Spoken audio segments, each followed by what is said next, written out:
Nadie te invitó a sentarte, Elena. ¿Por qué no te vas a ver tus novelas y nos dejas disfrutar la noche? Vanessa lo dijo, sin despegar la vista de su copa, con una voz tan fría como el vino blanco que se estaba sirviendo. Estaba sentada en la silla de roble, tallada a mano de mi difunto esposo Roberto, presidiendo la mesa. Alrededor de mi comedor había 10 desconocidos, los supuestos contactos de bienes raíces de Vanessa, devorando el pollo al limón y hierbas que me había tomado 6 horas preparar. Me dolía la espalda de estar frente a la estufa y mis manos aún olían a romero y ajo. Esperaba un gracias o al menos un gesto hacia el lugar vacío en la esquina de la mesa. En cambio, me trataron como a una mesera que se había quedado más tiempo de su turno. Miré a mi hijo Dante. Esperé que se atragantara con su bebida, que se levantara, que le recordara a su esposa que ella era una invitada en mi casa.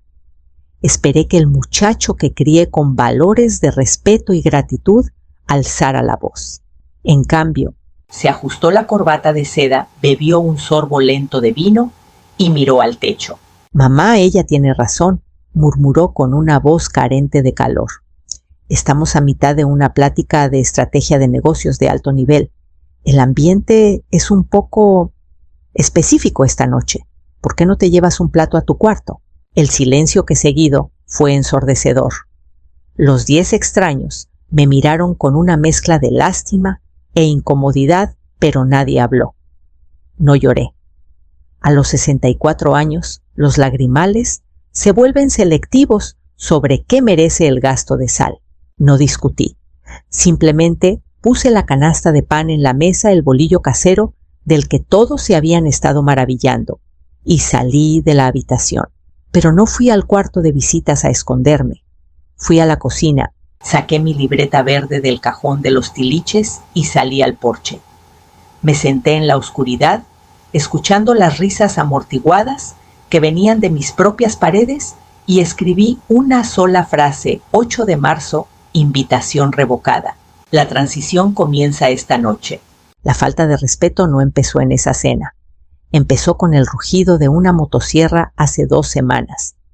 Yo había ido a la parroquia buscando un poco de paz, y cuando entré a la cochera, el mundo parecía roto. Había un tronco crudo y feo donde solía estar el árbol de tabachín de Roberto. Él lo había plantado el día que nos mudamos a esta casa en el barrio de Coyoacán en 1991. Era nuestro punto de referencia. Lo vimos crecer junto a nuestros hijos. Cada primavera, sus flores rojas se sentían como un mensaje de Roberto diciéndome que la vida sigue incluso después de su partida.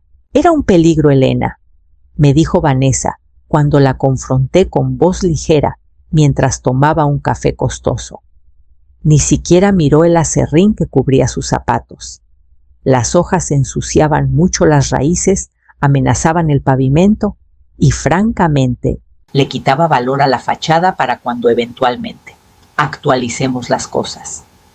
Necesitamos una estética moderna y limpia si vamos a recibir a la gente adecuada. ¿Actualizar las cosas? Pregunté con la voz temblando por una rabia que intentaba reprimir. Esta es mi casa, Vanessa. No actualizas. Un recuerdo, sin preguntarle a la dueña de las escrituras. Mamá, no seas dramática, añadió Dante, apareciendo detrás de ella como una sombra fiel. Miraba su teléfono, probablemente revisando su cuenta bancaria vacía. Vanessa es una profesional en el mercado local. Sabe qué hace que suba la plusvalía. Además, te estás haciendo mayor. No deberías estar ahí afuera barriendo tanta hoja pesada. Te estamos haciendo un favor al simplificarte la vida. Deberías agradecerle por tomar la iniciativa. Hablaban de mí como si fuera una inquilina senil a la que le tenían lástima. Se habían mudado hace 2 años, cuando el socio de Dante desapareció con cada centavo de las cuentas de la empresa. Yo abrí mis puertas sin pensarlo 2 veces. Vacié mis ahorros para pagar su deuda personal de 850,000 pesos.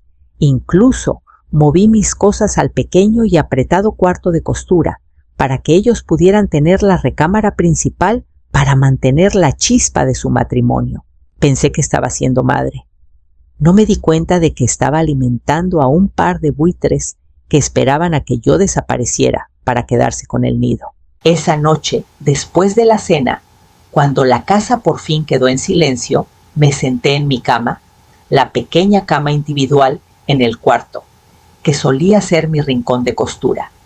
Era la única habitación que aún se sentía mía, principalmente porque Vanessa la encontraba demasiado pequeña para ser útil. Abrí la libreta verde y encendí la lámpara. Había estado llevando la cuenta desde el día que se mudaron, no por rencorosa, sino porque Roberto siempre me enseñó: la confianza es un regalo que das, pero el rastro de papel es el escudo que construyes. Empecé a listar los números, la fría y dura realidad de los últimos 24 meses. $850,000 para el rescate inicial, $300,000 para el nuevo emprendimiento de Dante, que nunca pareció generar un sueldo, $95,000 para los brackets de mi nieta, de Aitana, porque sus padres no podían con las mensualidades, $40,000 al mes en comida internet de alta velocidad y servicios que ellos trataban como un buffet libre. El total era abrumador, casi 2 millones de pesos. Eso era casi el 20% del fondo de retiro que Roberto y yo tardamos 30 años en construir. Luego busqué el sobre que mi nieta Aitana me había entregado el día anterior. Aitana tiene 15 años, es astuta como ella sola y ha visto exactamente cómo me trata su madre. Es la única que aún me abraza como si yo fuera un ser humano. El sobre contenía impresiones de un blog de bienes raíces y registros públicos. Mi corazón se detuvo al ver las cifras. Vanessa no había estado trabajando medio tiempo. Había cerrado 3 ventas de lujo en los últimos 6 meses. Solo sus comisiones sumaban casi $600,000. No estaban recuperándose. Estaban parados sobre mi cuello mientras su cuenta bancaria crecía en secreto. Dejaban que yo pagara su dieta orgánica y el agua caliente mientras ahorraban para comprarse una vida que no me incluía. Dante lo sabía. Tenía que saberlo. Era cómplice de la mentira, viendo a su madre desangrar sus ahorros por una crisis que había terminado hace meses. Mi duelo por mi hijo murió esa noche, reemplazado por una claridad fría y calculadora. Soy administradora de hospitales jubilada. Mi carrera entera se basó en investigar personas, revisar credenciales y detectar inconsistencias en facturaciones médicas. Sé cómo hacer una revisión de antecedentes y sé que la gente rara vez cambia sus patrones, solo cambian de ciudad. A la mañana siguiente, esperé hasta que la casa estuvo vacía y llamé a una vieja amiga que trabajaba en la administración municipal en Guadalajara. Elena, ¿cuánto tiempo? ¿Cómo te trata la Ciudad de México? La voz de Silvia era cálida, pero yo no tenía tiempo para cortesías. Estoy bien, Silvia, pero necesito un favor. Estoy investigando algo de historia familiar. ¿Puedes decirme por qué Vanessa y su primer marido se fueron de Guadalajara tan de repente en 2015? Algo sobre una casa en la colonia americana. El silencio al otro lado duró un segundo de más. Ay, Elena, ¿no lo sabes? Fue un desastre. Vanessa no solo vivía con su ex suegra, una señora encantadora llamada doña Beatriz. Intentó que declararan a la señora legalmente incapaz. Alegó que tenía demencia prematura para obtener el poder notarial y vender la casa. Lo único que la detuvo fue que el hermano de Beatriz era un comandante jubilado y trajo a un investigador privado. Se mudaron de la noche a la mañana para evitar la demanda. Sentí que la sangre se me escapaba del rostro. Mi mano apretó la libreta verde tan fuerte que mis nudillos se pusieron blancos. Yo no era incapaz. Solo estaba de luto, y para una mujer como Vanessa, el luto parece debilidad. Vio mi bondad como una puerta abierta y mi casa como su próxima comisión. Pero yo no era Beatriz. Tenía algo que ellos no esperaban. Tenía los registros, tenía los recursos y tenía la absoluta falta de miedo que surge cuando te das cuenta de que no te queda nada que perder, más que la dignidad. La mañana del domingo siempre ha sido mañana de chilaquiles en esta casa. Incluso después de que Roberto murió, mantuve viva la tradición friendo el totopo y preparando la salsa, mientras Dante y Aitana se reían en la barra de la cocina. Era el único momento en que nos sentíamos como una familia. Pero este domingo no me levanté a las 6 de la mañana para tatemar los tomates. Me quedé en la cama leyendo un libro, escuchando cómo la casa despertaba sin su motor. Bajé a las 9:30 de la mañana y encontré la cocina como zona de guerra. Tazas de café sucias por toda la barra y una caja de cereal vacía sobre la mesa. Mamá, ¿y el desayuno?, preguntó Dante, viéndose genuinamente molesto mientras caminaba de un lado a otro. Vanessa tiene una muestra de caza al mediodía y está muerta de hambre. Necesita una comida sólida para aguantar el día y ya vamos tarde. No me dirigí a la alacena. Fui a la cafetera y me serví una sola taza. Los huevos están en el refri Dante y los sartenes están exactamente donde han estado por 30 años. Estoy segura de que recuerdas cómo funciona la estufa, o al menos puedes buscarlo en Google. Vanessa entró marchando, con el cabello perfectamente peinado, pero la expresión torcida. ¿Qué pasa con esa actitud? Elena, hemos tenido una semana increíblemente pesada. Lo menos que podrías hacer, considerando que vives aquí gratis, es ayudar con los quehaceres básicos. No es como si tuvieras un trabajo o una agenda ocupada que atender. Bebí un sorbo lento y deliberado de mi café, sintiendo cómo el calor me asentaba. Tienes toda la razón, Vanessa. Mi agenda está notablemente libre.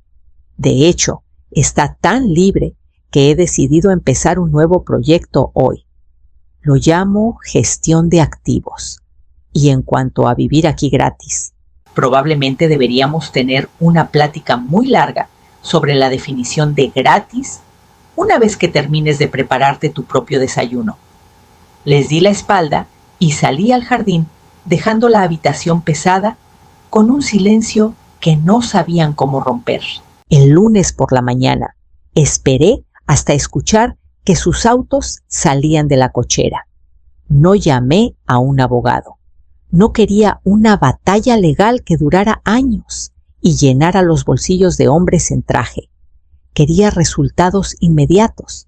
Llamé a un hombre llamado José, un cerrajero que había trabajado para el hospital durante años. Era un hombre de pocas palabras y manos rápidas. Cámbialas todas, José. La puerta principal, la de atrás, la entrada lateral por el garaje, y quiero un cerrojo nuevo en la puerta del sótano. También necesito que cambies el código del sistema de seguridad. Pon algo completamente nuevo. José miró la cantera de mi casa y luego mi rostro. Me había visto en los pasillos del hospital cuando las cosas se ponían difíciles. Entendido, doña Elena. ¿Problemas con los inquilinos? Se podría decir que sí, José. Es hora de un cambio de administración.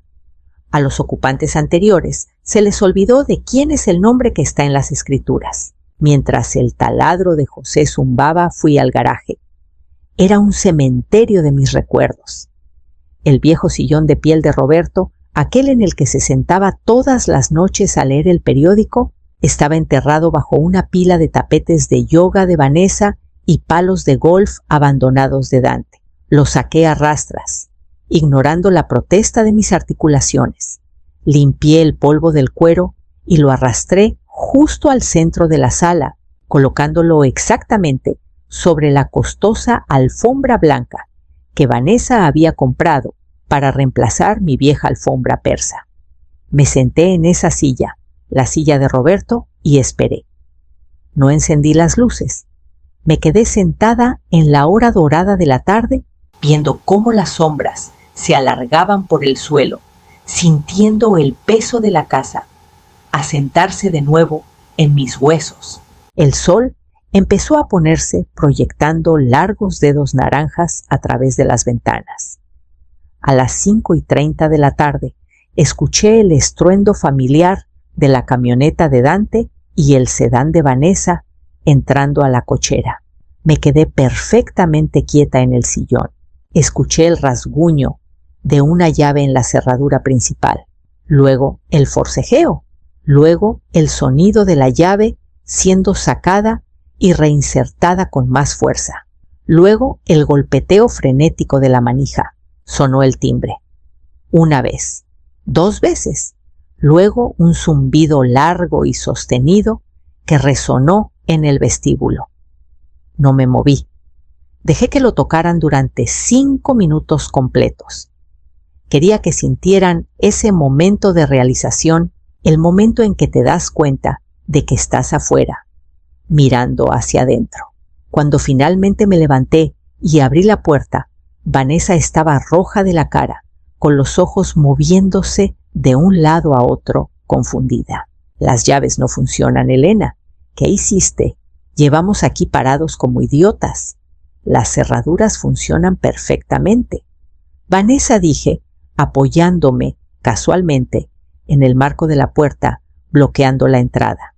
Acabo de actualizar las llaves, y como nadie me invitó a sentarme en mi propia mesa el sábado por la noche, pensé en devolverles la hospitalidad. Nadie los invitó a entrar en mi casa hoy, ni mañana. «¡Mamá, basta de jueguitos!», gritó Dante desde atrás de ella, agarrando su maletín. «Hace un frío tremendo aquí afuera, y he tenido un día brutal en la oficina. Abre la puerta y déjanos entrar para que hablemos de esto como adultos». Dante, tienes 38 años. Me has quitado 2 millones de pesos en 2 años, mientras tu esposa escondía sus comisiones en una cuenta secreta. Me dijiste que ella tenía razón cuando me trató como a una sirvienta en mi propio comedor. Bueno, aquí está mi punto. Sus maletas están en la bodega del jardín. Me pasé la tarde empacando lo esencial. Las cosas de Aitana ya están en mi coche. Se va a pasar una semana con su tía Rosa mientras ustedes buscan un departamento. ¿No van a entrar? No puedes hacer esto. Tenemos derechos. Hemos vivido aquí 2 años, chilló Vanessa, con una voz que hizo que se encendieran las luces de los vecinos de enfrente. La máscara de mujer refinada se había ido, reemplazada por una desesperación dentada y fea. «Somos inquilinos legales.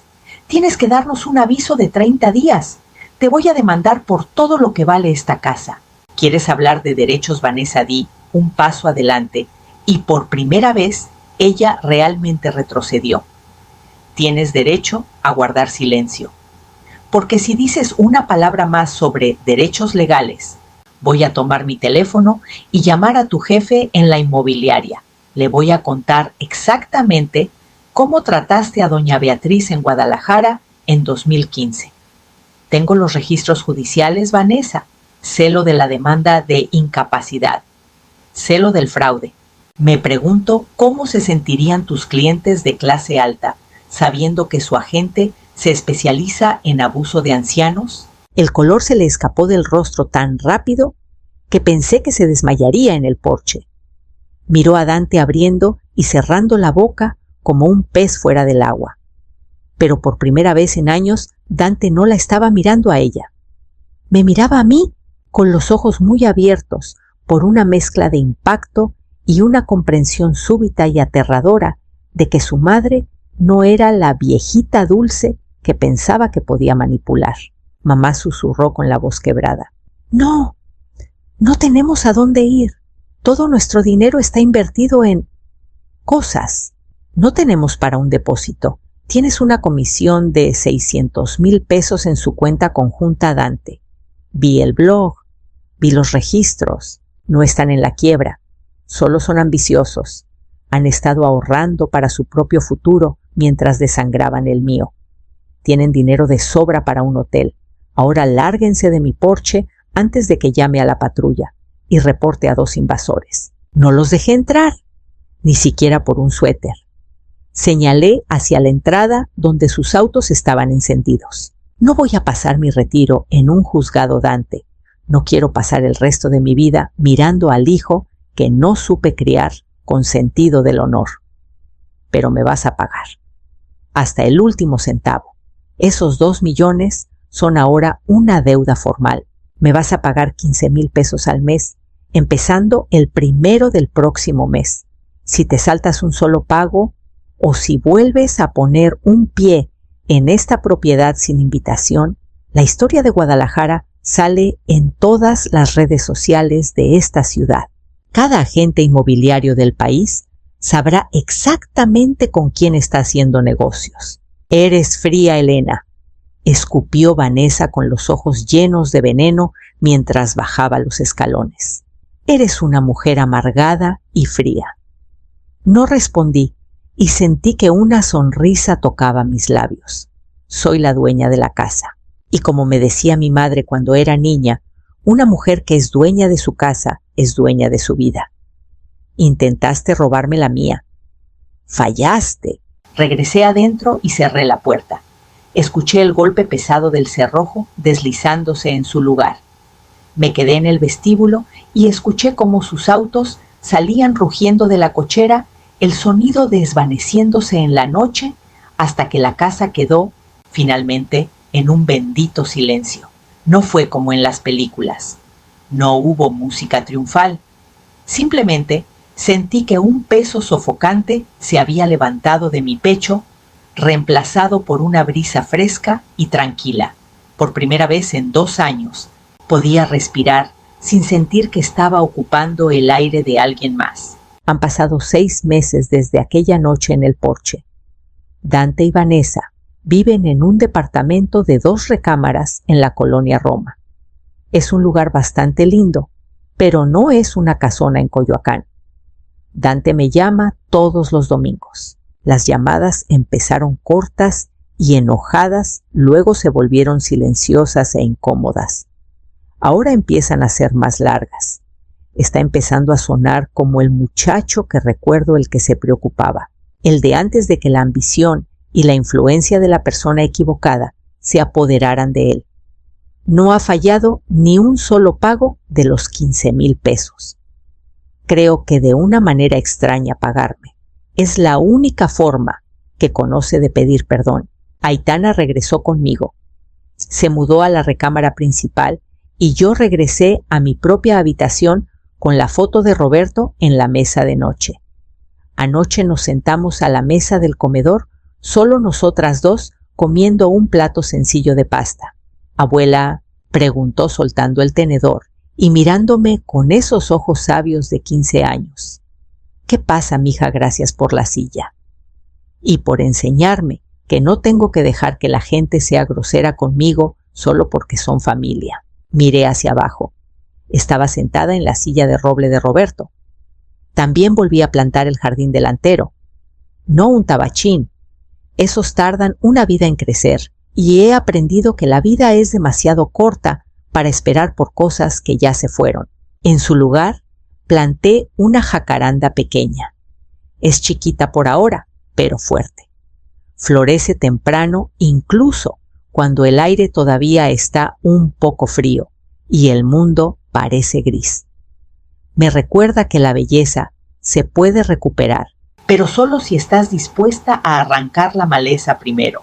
La gente me pregunta si me siento culpable por darle la espalda a mi propia sangre. Les digo que no.